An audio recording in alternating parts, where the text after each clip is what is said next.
Hi everyone, welcome to the NEET PYQ series of JSET classes. In today's video, we are going to discuss the NEET previous year questions of projectile motion. So without wasting much time, let's go to the video and check the questions that were asked in NEET examination.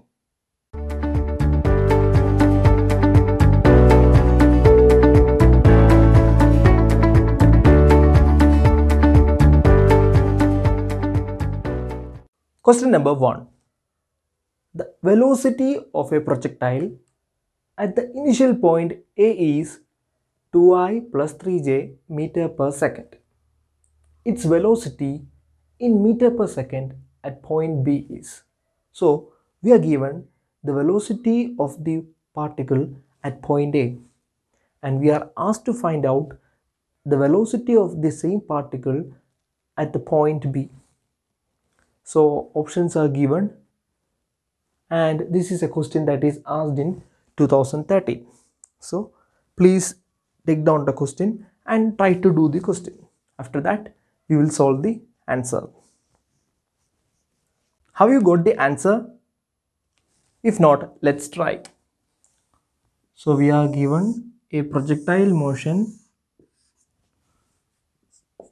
So this is the x-axis, this is the y-axis, and the projectile starts its motion from the point A and it passes through the point B. So here it is the point A and this is the point B.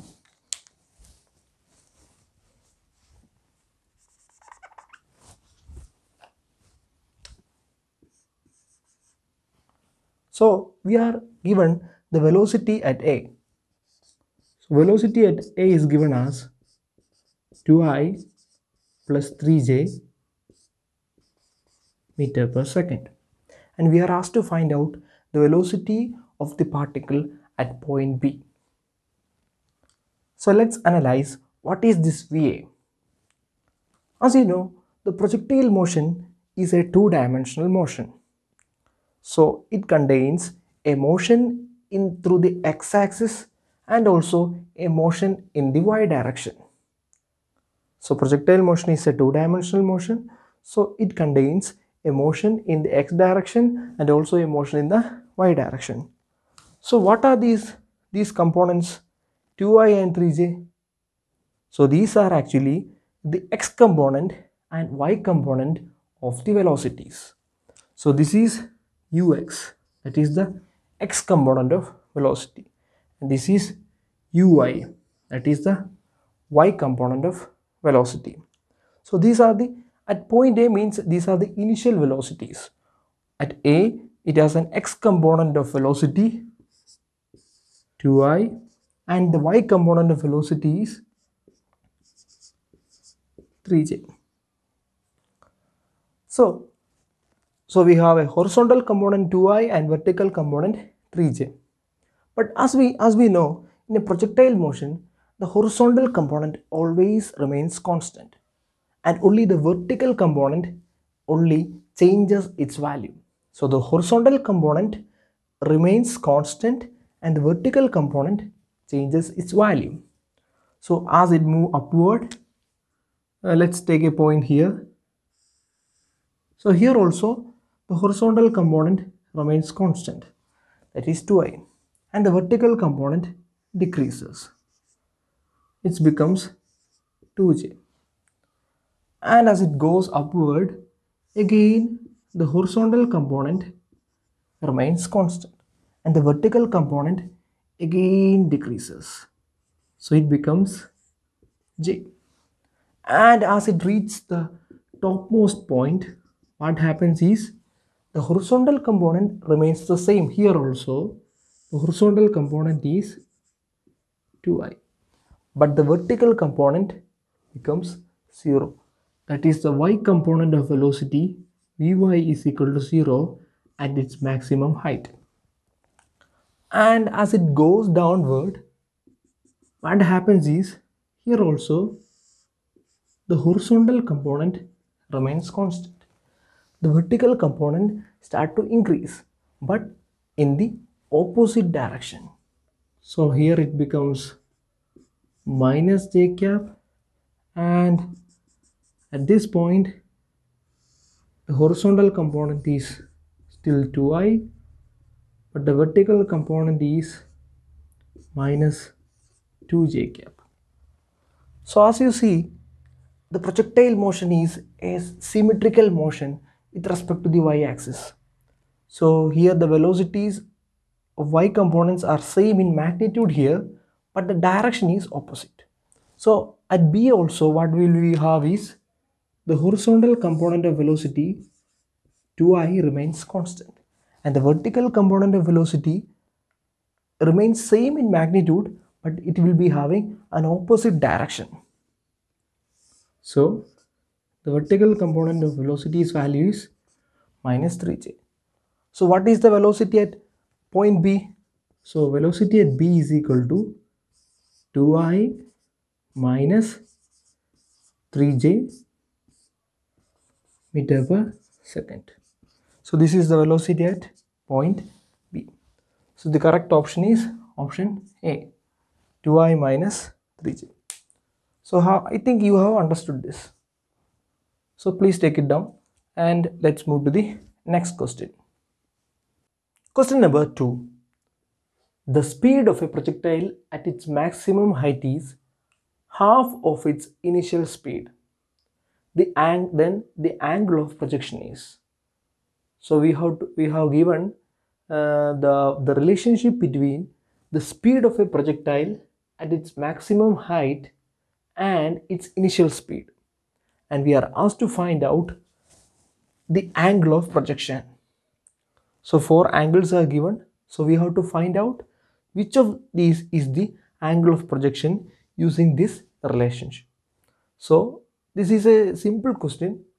Please try to do this question by pausing the video, and after that we will do it together. Okay, try it. Have you got the answer? If not, let's try. So we are given a projectile motion. It is having initial velocity u and its velocity at its maximum height, let it be v. So in the question it is given that the speed of a projectile at its maximum height, that is v, is half of its initial speed. So v is equal to u by 2, because at the initial point its speed is v. Okay, so let's find out what is the velocity at its maximum height. As you know, the x component of velocity in this direction, if it was projected at an angle theta, the x component of velocity is equal to u cos theta, and the y component of velocity uy is equal to u sin theta. And as it moves upward, this x component of velocity always remains constant, and the y component of velocity decreases its value, and as it reaches its topmost point, what will happen? The y component of velocity becomes 0. So as you know, the net velocity v is equal to root of vx square plus vy square, and the y component of velocity here is vy is equal to 0, and x component of velocity remains the same, it is vx is equal to u cos theta. So substituting it here, vy becomes 0, and hence v is equal to u cos theta. So in the question it is given v is equal to u by 2, and we get v is equal to u cos theta. So we can equate these two, that is u cos theta is equal to u by 2. U and u get cancels, and cos theta is equal to 1 by 2. And for what value of theta we will get cos theta equal to 1 by 2? It's theta is equal to 60 degree. Okay, so the answer is option A, 60 degree.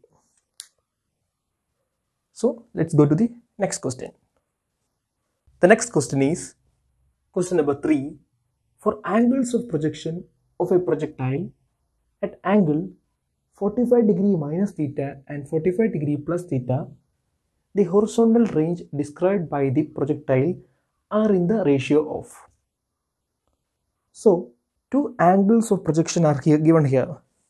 The one is 45 degree minus theta and the other is 45 degree plus theta. And what we have to find is, we have to find the ratio between the range of the angle of 45 degree minus theta and that of 45 degree plus theta. So we have to find out the range of this angle and the range of this angle, and we have to find the ratio between those two. And the ratios are given 2:1, 2:3, 1:1 and 1:2. So try this and we will do this.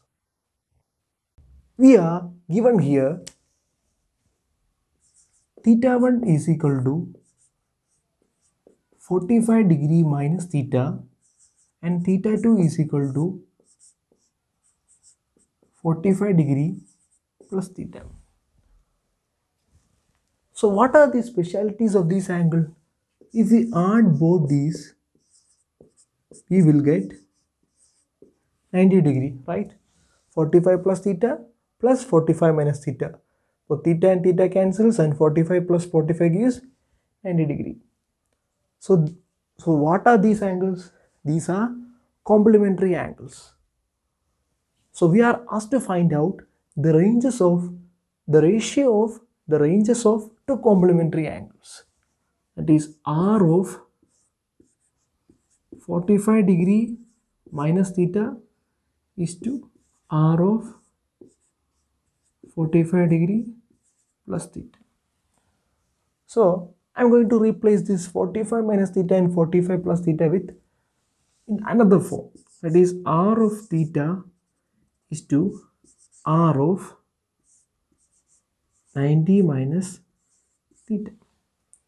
Okay. This is also a complementary angle, right?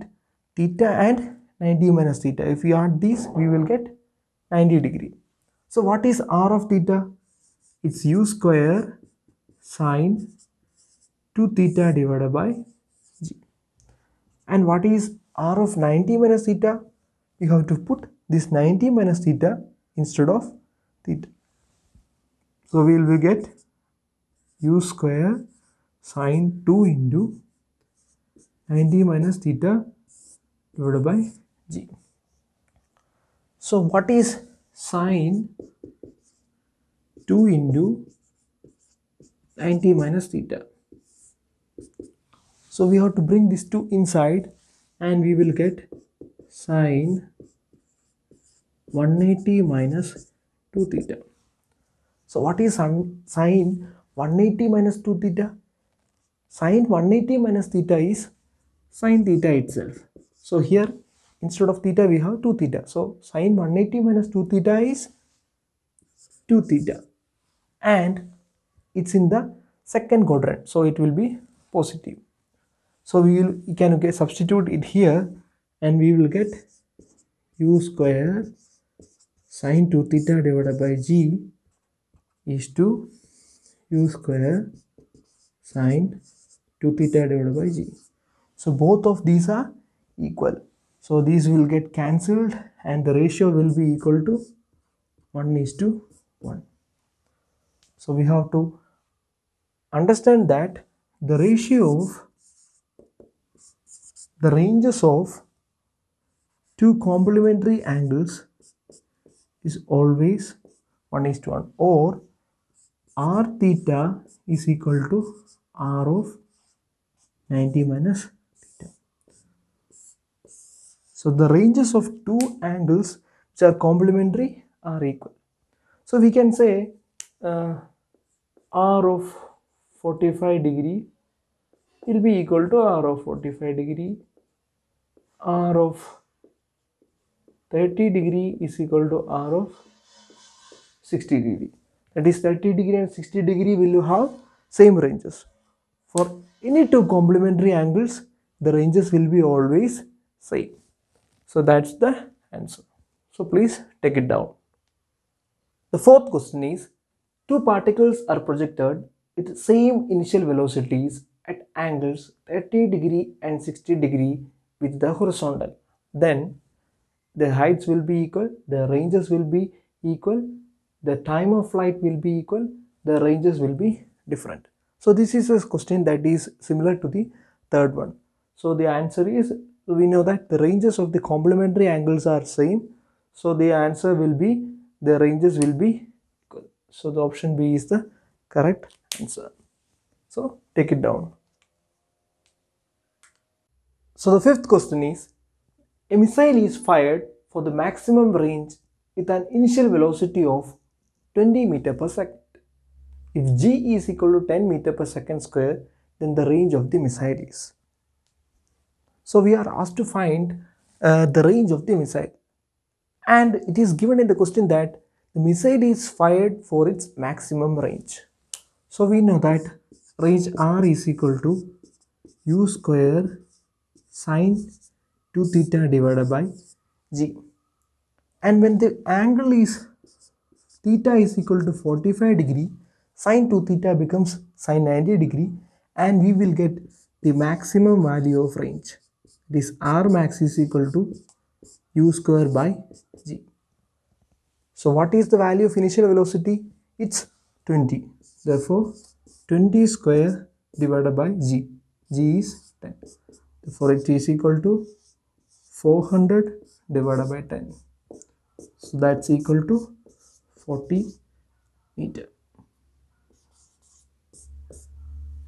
So the option is option A. So I hope you have understood all the questions that we have done today.